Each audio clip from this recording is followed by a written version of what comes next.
नमस्कार, स्वागत है आपका बिहार समाचार में। चलिए जानते हैं आज की बिहार की अब तक की सबसे बड़ी और महत्वपूर्ण खबरों के बारे में। सभी खबरें आपके लिए काम की होने वाली है, पर इससे पहले अगर आप चैनल पर नए हैं तो चैनल को सब्सक्राइब कर ले और वीडियो को एक प्यारा सा लाइक अवश्य कर दीजिएगा। आपको एक लाइक करना ही हमारी मेहनत का फल होता है। तो चलिए शुरुआत करते हैं आज की पहली और बड़ी खबर से।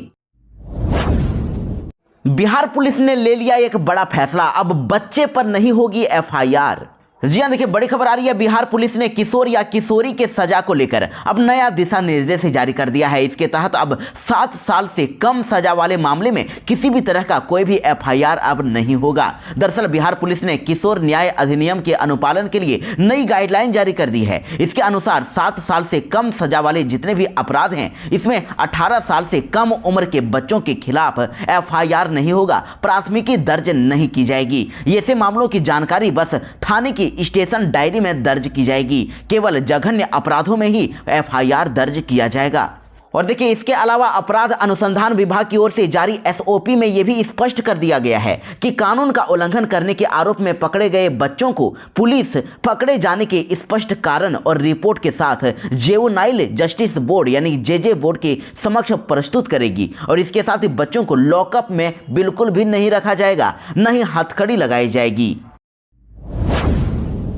बरौनी रेल एक्सीडेंट के रेल पोर्टर मौत मामले में रेलवे ने लिया बड़ा एक्शन। 2 रेल कर्मी को किया सस्पेंड और परिजनों को मिलेगा 44 लाख का मुआवजा और नौकरी। जी हां, बिहार के बेगूसराय जिले के बरौनी जंक्शन पर सटिंग ऑपरेशन के दौरान ट्रेन के इंजन और एक डिब्बे के बीच फंसने से 30 वर्षीय एक रेलवे कर्मचारी की मौत हो गई थी। आपको बता दें कि यह घटना शनिवार को हुई है, जब अमर कुमार राउत बरौनी जंक्शन पर ट्रेन समाप्त होने के बाद लखनऊ बरौनी एक्सप्रेस के इंजन को अलग कर रहे थे। और अब इस मामले में रेलवे ने बड़ा एक्शन ले लिया है। जानकारी के अनुसार रेल पोर्टर अमर कुमार की मौत मामले में बड़ी कार्रवाई की गई है। रेल प्रशासन ने 2 रेल कर्मियों को सस्पेंड कर दिया है, वहीं परिजनों को मुआवजा भी दे दिया गया है और साथ ही अमर के भाई को अनुकंपा पर नौकरी दी जाने की तैयारी शुरू कर दी गई है।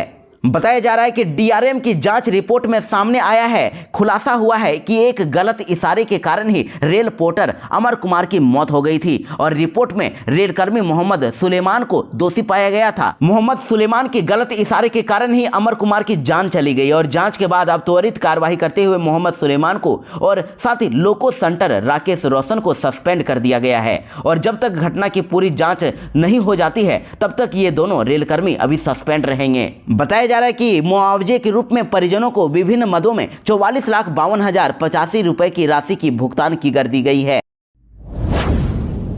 बिहार में शिक्षकों के लिए शिक्षा विभाग ने किया बड़ा ऐलान, शिक्षक तबादला नीति में होगा संशोधन। शिक्षा मंत्री ने कहा कि छोटे जिलों की नियमावली बदल जाएगी। जी हां, बिहार में हाल ही में जारी हुई शिक्षक तबादला नीति में फिर से संशोधन होने वाला है। नीतीश सरकार छोटे जिलों में शिक्षकों के ट्रांसफर की नियमावली में बदलाव करने जा रही है। शिक्षा मंत्री सुनील कुमार ने इसको लेकर संकेत दे दिए हैं। उन्होंने कहा है कि जिन जिलों में एक ही अनुमंडल है उनमें शिक्षकों का तबादला आखिर कैसे होगा, इस पर जल्द ही अब नीति फैसला लिया जाएगा और ऐसे अनुमंडलों को 2 हिस्सों में बांटकर तबादला किया जाएगा। इसके लिए पहले मौजूदा नियमावली में संशोधन किया जाएगा। आपको बता दें कि बिहार में 8 जिले जैसे कि अरवल, बांका, जमुई, जहानाबाद, किशनगंज, लखीसराय, शेखपुरा और शिवहर में एक ही अनुमंडल है। शिक्षकों के तबादले की मौजूदा नियमावली में कहा गया है कि पुरुष शिक्षक अपने गृह अनुमंडल में ट्रांसफर का विकल्प नहीं दे सकते हैं। ऐसे में छोटे जिलों में तैनात शिक्षकों को अपने जिले के बाहर के अनुमंडलों में ही विकल्प देने के लिए मजबूर होना पड़ रहा है। बिहार में शिक्षक भर्ती को लेकर बड़ी खबर है। बीपीएससी से सबसे बड़ी खबर निकल के सामने आ रही है। रिजल्ट तैयार हो चुका है और आज से ही टीआरई 3 को लेकर शुरू होगी प्रक्रिया। जी हां, बड़ी खबर आ रही है। टीआरई 3 को रिजल्ट को लेकर आज से प्रक्रिया शुरू हो गई है और आज बिहार में तीसरे चरण की शिक्षक नियुक्ति को लेकर वेबसाइट पर नियुक्ति के लिए रोस्टर जारी कर दिया गया है। अभ्यर्थी कैटेगरी और विषयवार सभी रिक्तियों को अब देख पाएंगे, लेकिन अभी सिर्फ 2 ही कैटेगरी का रोस्टर जारी किया जाएगा। बिहार लोक सेवा आयोग के सूत्रों से मिली जानकारी के अनुसार आज क्लास 1 से 5 और कक्षा 6 से 8 तक का ही रोस्टर जारी किया जाएगा। दरअसल मिली जानकारी के मुताबिक अभी शिक्षा विभाग से माध्यमिक और उच्च माध्यमिक यानी कि कक्षा 9 से 10 और क्लास 11-12 का रोस्टर नहीं मिला है, इसलिए इन 2 कैटेगरी का रोस्टर जारी अभी नहीं किया जाएगा। रिजल्ट को लेकर बड़ी अपडेट है कि क्लास 1 से 5 और कक्षा 6 से 8 का रिजल्ट एक साथ जारी होगा और इन दोनों कैटेगरी का रिजल्ट बनकर तैयार हो चुका है। 15 या 16 नवंबर को दोनों कैटेगरी का रिजल्ट जारी कर दिया जाएगा और आयोग ने फिलहाल माध्यमिक और उच्च माध्यमिक के रिजल्ट के बारे में कोई जानकारी नहीं दी है। तो बीपीएससी अब तीसरे चरण की इस भर्ती प्रक्रिया में टोटल 86,474 पदों पर बहाली होने वाली है। पीएम मोदी बिहार को देंगे बड़ी सौगात, दरभंगा एम्स का करेंगे शिलान्यास, साथ ही ई रेल लाइन का भी करेंगे उद्घाटन। जी हां, प्रधानमंत्री नरेंद्र मोदी आज बिहार के दरभंगा में एम्स अस्पताल का उद्घाटन करने वाले हैं। इसके साथ ही पीएम मोदी इस दौरान दरभंगा में एक नई रेल लाइन का भी लोकार्पण करेंगे। आपको बता दें कि Darbhanga bypass rail line total 389 crore रुपए की लागत से बनी है और इसके शुरू हो जाने से सीतामढ़ी रक्सौल से अब जयनगर और सहरसा की तरफ जाने वाले यात्रियों के लिए ये वरदान साबित होगी। पीएम मोदी आज इसका उद्घाटन करने वाले हैं। वहीं आपको बता दें कि दरभंगा एम्स शिलान्यास कार्यक्रम स्थल से ही पीएम मोदी नई रेल लाइन का भी उद्घाटन करेंगे। काकर घाटी स्टेशन पर इसका लाइव प्रशासन किया जाएगा और इसकी तैयारी भी पूरी कर ली गई है। वैसे इस बाईपास रेल लाइन के बारे में यह भी बताया जा रहा है कि ये 10 किलोमीटर की है और इसके चालू हो जाने से जयनगर, निर्मली, सरायगढ़ से दिल्ली और मुंबई की ओर जाने वाली ट्रेनों के समय में अब 4 से 5 घंटे की बचत होगी। तो पीएम मोदी आज दरभंगा में बिहार के दूसरे एम्स का अस्पताल की आधारशिला रखेंगे, पहली ईंट रखेंगे और केंद्र सरकार ने 36 महीने के भीतर इसके निर्माण का भी लक्ष्य रखा है। और इस कार्यक्रम में मुख्यमंत्री नीतीश कुमार, केंद्रीय मंत्री चिराग पासवान और जीतन राम मांझी समेत कई अन्य नेता शामिल होंगे।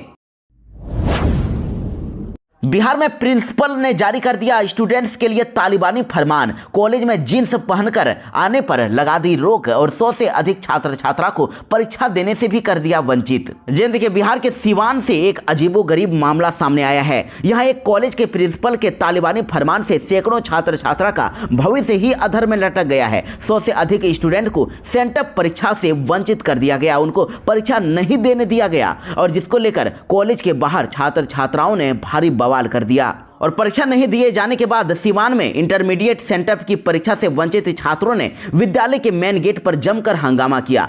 बताया जा रहा है कि विद्यालय में 75% से कम अटेंडेंस वाले और कॉलेज में जींस पहनकर आने वाले और साथ ही मोबाइल लेकर आए छात्रों को प्राचार्य के आदेश पर परीक्षा नहीं देने दिया गया, जिसको लेकर छात्रों ने जमकर हंगामा किया। हालांकि पुलिस और कॉलेज प्रशासन के समझाने के बाद मामला शांत हो गया। हालांकि परीक्षा से वंचित छात्रों को एक और मौका दिया जाएगा। 20 नवंबर को यह परीक्षा फिर से दे सकेंगे। आपको बता दें कि यह पूरा मामला भगवानपुर हाट प्रखंड मुख्यालय में स्थित एमएस उच्च विद्यालय सह इंटर कॉलेज का है।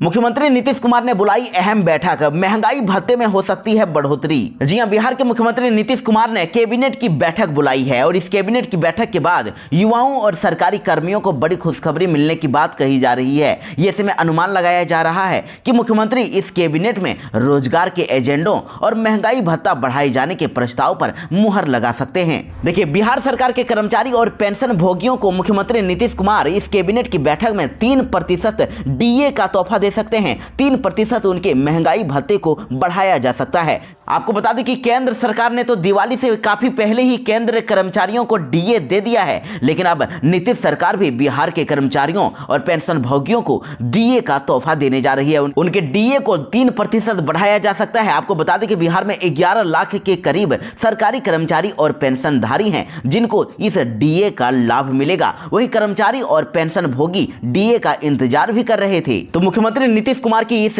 विशेष कैबिनेट की बैठक कल 11:30 बजे मुख्य सचिवालय के कैबिनेट हॉल में होने वाली है। इसको लेकर लेटर भी जारी कर दिए गए हैं।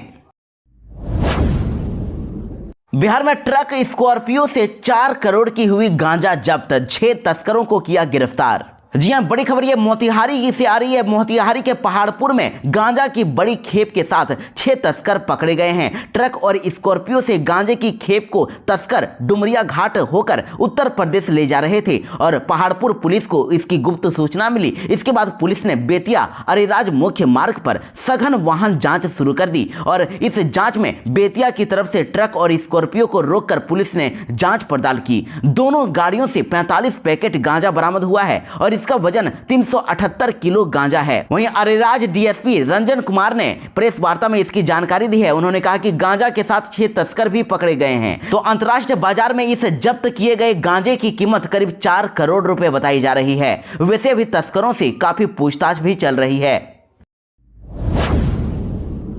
देखिए, बड़ी खबर आ रही है, भोजपुरी एक्ट्रेस अक्षरा सिंह को भी अब जान से मारने की मिली धमकी। बदमाशों ने बोला 2 दिनों में 50 लाख दो। जी हां, देश में फिल्म इंडस्ट्री के लोगों को भी अब धमकी मिलने का सिलसिला थमने का नाम नहीं ले रहा है। एक्टर सलमान खान के बाद मिथुन चक्रवर्ती और अब भोजपुरी फिल्मों की एक्ट्रेस अक्षरा सिंह को भी जान से मारने की धमकी दी गई है। अक्षरा सिंह के मोबाइल पर फोन करके बदमाशों ने 2 दिन के भीतर 50 लाख रुपए की डिमांड कर दी है और नहीं देने पर अंजाम भुगतने की धमकी दे दी है। तो धमकी भरा कॉल आने के बाद इधर अक्षरा सिंह काफी ज्यादा परेशान है और उन्होंने दानापुर थाने में लिखित शिकायत दर्ज कराई है। और पुलिस को दिए आवेदन में अक्षरा सिंह ने कहा है कि बीते 11 नवंबर की देर रात को उनके मोबाइल फोन पर 2 अलग अलग नंबरों से कॉल किया गया और फोन उठाते ही कॉल करने वालों ने गाली गलौज करनी शुरू कर दी और जान से मारने की धमकी दी। फोन करने वाले बदमाश ने कहा है कि 2 दिन के भीतर 50 लाख रुपए दो और नहीं दिए तो फिर जान से मारने की धमकी दी गई है। वैसे दानापुर थानेदार के द्वारा कहा गया है कि पूरे मामले की छानबीन की जा रही है और एक्ट्रेस को धमकी देने वाले को जल्द ही अब अरेस्ट कर लिया जाएगा।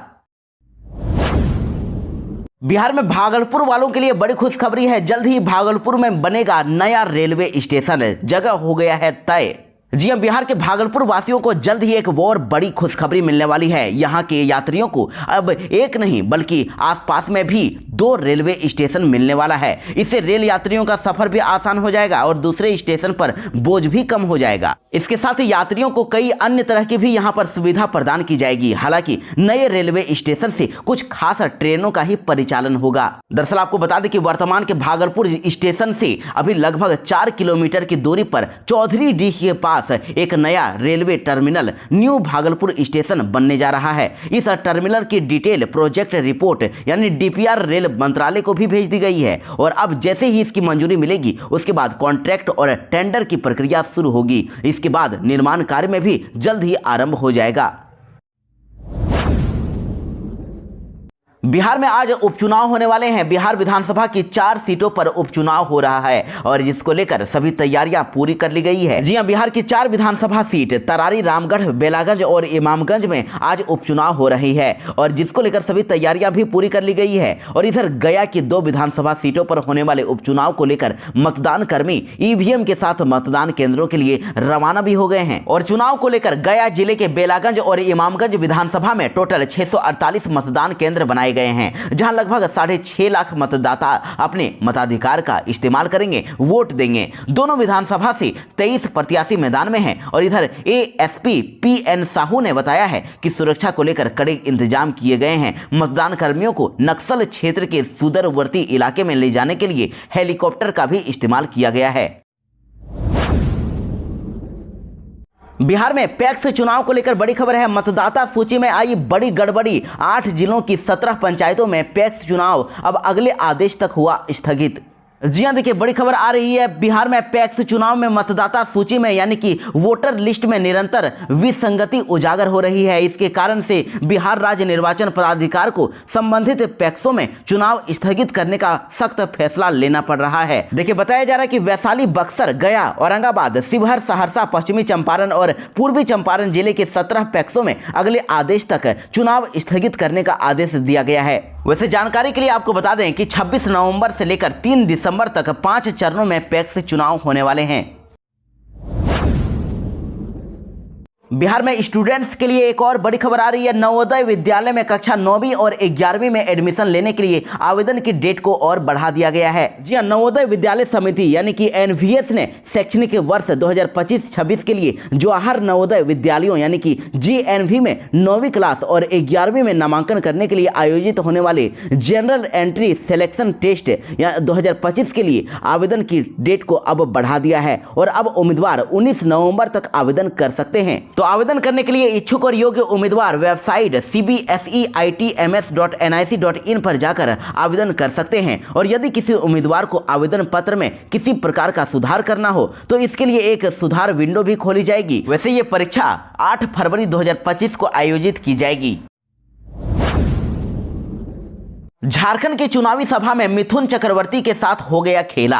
पॉकेट मारों ने उड़ा लिया एक्टर का पर्स, मंच से लौटाने की अपील करते रहे बीजेपी नेता। जी हां, देखिए, झारखंड में होने वाले विधानसभा चुनाव को लेकर सियासी सरगर्मियां तेज हो गई है। पहले चरण का चुनाव आज हो रहा है और वोटिंग से पहले ही देखिए सोशल मीडिया पर एक वीडियो तेजी से वायरल हो रहा है जो हैरान करने वाला है। दरअसल बॉलीवुड के दिग्गज अभिनेता और बंगाल में बीजेपी के वरिष्ठ नेता मिथुन चक्रवर्ती कल धनबाद के निरसा विधानसभा क्षेत्र में एक चुनावी सभा को संबोधित करने के लिए पहुंचे थे। तभी चुनावी सभा में पहुंचे मिथुन चक्रवर्ती के साथ यहां पर बड़ा खेला हो गया। भीड़ में मौजूद पॉकेटमारों ने मिथुन चक्रवर्ती का पर्स ही उड़ा लिया और जब मिथुन को उनका पर्स चोरी होने का पता चला तो उन्होंने वहां मौजूद बीजेपी नेताओं को इसकी जानकारी दी, जिसके बाद मंच से ही बीजेपी के नेता लोगों से मिथुन का पर्स लौटाने की अपील करने लगे। इसका एक वीडियो सोशल मीडिया पर तेजी से वायरल हो रहा है। बिहार में 100 जगहों पर खान विभाग ने मारा छापा, 3 खनन माफिया को किया गिरफ्तार, 9 पर हुआ एफआईआर दर्ज, 32 लाख रुपए का जुर्माना वसूला। जी हां, बिहार में अवैध खनन के खिलाफ खान विभाग और पुलिस लगातार कार्रवाई कर रही है और देखिए खान विभाग ने अब माफियाओं पर नकेल कसने के लिए पूरे राज्य में करीब 100 जगहों पर छापेमारी की। इस दौरान 32 लाख रुपए का जुर्माना वसूला गया है और सबसे ज्यादा भोजपुर जिले में 6 जगहों पर रेड डाली गई है। खान एवं भूतत्व विभाग से मिली जानकारी के अनुसार बांका जिले में 15,40,000 रुपए का जुर्माना वसूला गया है और संयुक्त कार्रवाई में टोटल 9 एफआईआर दर्ज हुई है। 3 माफियाओं को गिरफ्तार किया गया है और विभाग की ओर से बिहार के सभी 38 जिलों में कार्रवाई की गई है। वहीं छापे के दौरान 24 गाड़ियों को भी जब्त किया गया है। इसके अलावा 2411 सीएफटी बालू और 1070 सीएफटी पत्थर भी जब्त किया गया है।